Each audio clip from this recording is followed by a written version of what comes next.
Bhazi reZupco rakakukurwa nemvura richida kuyambuka muSavezi River. Rwizi urwu rwanga rwakazara mumugwagwa pedyo netollgate reMhandamawe kwaChivi. Izvo zvapa kuti vanhu vatyire kuchengetedzeka pakufamba panguva yekunaya kwemvura.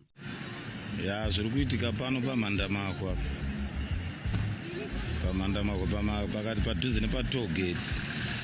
Pane karukova karipo pakatoipa.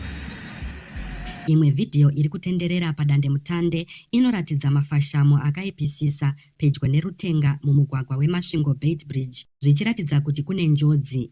Vatyairi vedzimotokari vanorayirwa zvakasimba kuti vasayambuka nzizi dzinenge dzakazara uye kuti vafambe masikati kuitira kuderedza njodzi. Bazi rinoona nezvemamiriro ekunze reMeteorological Services Department MSD ropa yambiro pamusoro pekunaya kwemvura zhinji, mabhanan'ana pamwe nemafashamo anogona kuitika pakati peZimbabwe.